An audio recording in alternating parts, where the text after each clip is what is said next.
Well, hello everybody. This is Carlene from Radiance Realty and Associates, where we strive to make your experience radiant. I come today to talk about do's and don'ts. Now, in my videos, I'm going to discuss do's and don'ts for different roles. Today will be do's and don'ts for a buyer. Our next video will be do's and don'ts for a seller. And our last video will be do's and don'ts when it comes to refinancing. So I really hope with these topics, you're able to apply them, learn something new. You're able to, educate somebody else that may be doing this transaction as a buyer or a seller or refinancing. I hope it helps. So stay tuned, guys, okay? Let's jump right into it. So today we're going to be discussing do's for a buyer, okay? Because I don't want to pack too much information into one video. So we'll talk about the do's today, and then from there we'll talk about the don'ts on another video. So make sure you stay tuned for that, okay? So, these are very important. There can be a lot more, okay? I try my best to go through the most important ones based on my experience and, what I feel like is best, okay? So, number one is save your money. It's so very important that you have money saved for this transaction, okay? Whether that's your down payment, your closing costs, any, inspections you want done outside the transactions.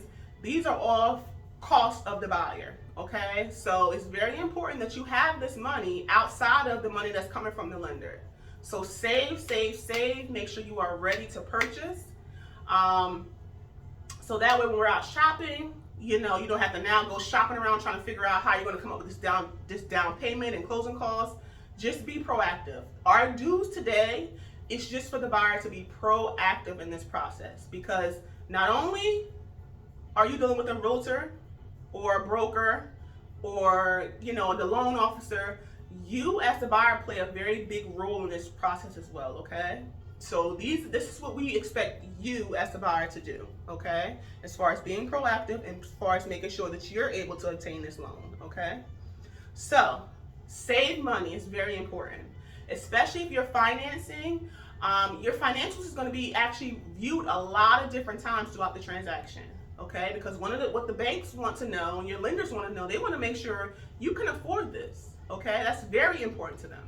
So they're going to check your finances to make sure you're bringing enough money every month to obtain this loan for the next 15, 30, or 45 years. Okay, so it's very important that you save, save, save. Have a good savings ready so that way the bank can see that you're ready to buy and we can go ahead and start shopping from there. Okay.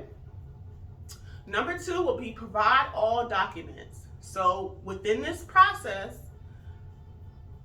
the lender will be asking for requesting different information, whether that's a W-2, whether that's your, last 2-year tax return, bank statement, pay stub. They're going to request information because this is ways they check to make sure you can obtain and maintain this mortgage at this amount. Okay. So it's very important if they're requesting this information that you get it back to them in a timely manner, okay? Because delays happen, but situations like this cause delays that are not necessary, okay? So if your lender is requesting documentation, get that back to him or her in a timely manner, okay? Number three is respond. So if your lender is calling you, texting you, emailing you, saying, hey, I need this documentation, they're expecting a response. Okay, so respond to them. Let them know, hey, I'm working on it, or hey, I don't have it. Maybe they have a different, alternative for you to provide, So communication goes a very, very, very long way. Okay, it'll be hard to get through a transaction when nobody's communicating and you don't know what's happening. Okay, so communicate, respond, let your loan officer know what's happening, or just let them know, hey, I'm working on it. So just communicate. Very, very important. Okay, guys. Okay, so number 4 would be continue to make all your payments. Okay, even outside of the transaction, it's always good to maintain your payments, but it's very, very important when you're in the middle of obtaining a loan that you are maintaining your payments, making sure you're paying on time every time. Okay, you get a late payment, your score drops. You'll be so surprised. I've had clients where their score dropped, they can no longer obtain the mortgage. So keeping your finances on track especially throughout this process, is very, very, very important. And I cannot stress it enough, guys. So don't take out any type of new credit cards, go buy a new car. Leave your credit the way it is, okay?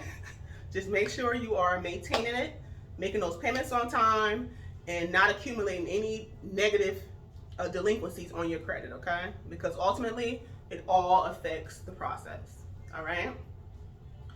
So we also want you to be proactive and contact your insurance agent. Now, typically this is done towards the end of the transaction, as far as providing a lender with a declaration page from your insurance company. However, being proactive never hurt anyone, okay? So if you have an insurance company, a lot of clients, their insurance company have different policies. If you're already dealing with a company and they're providing your auto insurance policy, it won't hurt to contact them and say, hey, look, I'm in the process of buying a house. Do you guys offer homeowners insurance policies? Just to so you can feel more comfortable with dealing with a company that you're already dealing with.